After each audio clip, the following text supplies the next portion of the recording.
سلام دوستان، سمر هستم با آموزش بستنی آلبالو. شکلات تخته‌ای رو با چاقو خورد کنید یا از شکلات چیپسی استفاده کنید. هسته‌های آلبالو رو در بیارید، خورد کنید و توی تابه بریزید.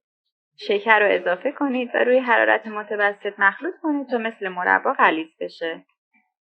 خامه قنادی نرم شده رو مخلوط کنید تا فرم بگیره. شکلات‌های خرد شده رو اضافه کنید و هم بزنید. آلبالوهای خنک شده رو اضافه کنید و مخلوط کنید تا کاملا یک دست بشه. توی ظرف دردار بریزید، توی فریزر به مدت 8 ساعت قرار بدید تا کاملا ببنده.